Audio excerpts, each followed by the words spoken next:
Hi. So, when I was a teacher, I had this chat with my middle school students about how you can like something that someone dislikes, or vice versa, and still talk to each other kindly and respectfully. This video is a modified version of that chat, and I'm creating it in case I need to direct someone to it someday, or in case you have someone that you think should watch it. Now, we're all guilty of having been less kind than we could have been at some point in our lives, but I'm hoping this helps us to do a little better.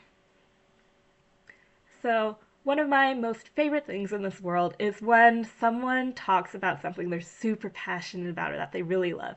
Their face lights up, there's like a sparkle behind their eyes. I just think it's really beautiful. Therefore, it's one of my least favorite things when someone is mean to them just because they don't like that thing. For example, someone might really like a band, and they're talking about how much they love this band, they love the singer, they love the lyrics, whatever it is.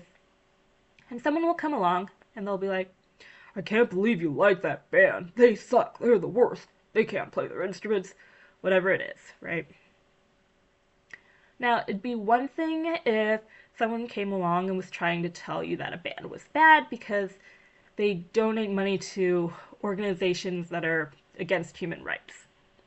It's a completely different thing to try and make someone feel bad for liking something, to dim that light I was talking about, just because you don't like it, right?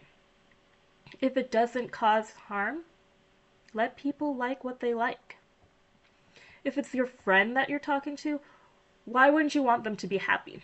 That band brings them happiness. You don't need to make them feel bad for liking that. Even if they aren't your friend, why do you want to bring someone down? So here's an example of how you can talk about not liking something without bringing the other person down. So very simply, you could just say, that music isn't for me, right? And that works for any other thing. That cuisine isn't for me. That TV show isn't for me. You can also say something like, I don't really like that genre. I do like blah, blah, blah. Right? So then you could have a discussion with them about things that you like and things that they like. So this actually also goes the other way, where someone dislikes something. So someone might say, I dislike this artist. And then someone will come along and say, I can't believe you dislike so-and-so. They're the best artist in the past 20 years. Like, they are a cultural icon. Is something wrong with you? Right? So we all have different tastes. You should also let people dislike things that they dislike. So here's how you can talk to them about liking something that they dislike. You could say, I see you really dislike so and so, but this is why I like so and so, or why they are important to me. You could just say, that's fine that you don't like them. I do.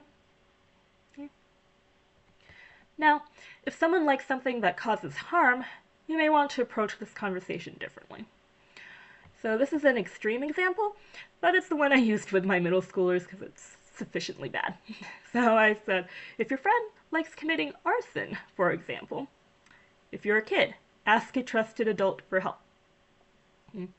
If you are an adult, seek advice from an expert or someone with a lot of experience helping people with that harmful behavior. Now, if it's not that extreme, you might explain to them why something is harmful because they might not know, right? Or you might try to direct their energy towards something else. So, for example, if they like bullying kids at the park on Saturdays, you can explain why it's not kind to be a bully, and you could ask them if they want to play video games with you on Saturday. If you're not close with them like that, you could point them towards some group they might enjoy that meets on Saturdays. Okay. And then finally, this part wasn't part of my original chat with students, but it is important for the internet especially, I think. And it's, you should let people like things in ways that are different to how you like things. And I'm going to use Marvel for an example. So someone might say they are a fan of Marvel because they really like the movies. And someone comes along. They're like, well, have you read all however many comic books? You haven't. Well, you aren't a real fan. Something like that. Now, you don't have to like things in the same way or for the same reasons. It's still valid that you like them. You also don't need to know everything about something to like it.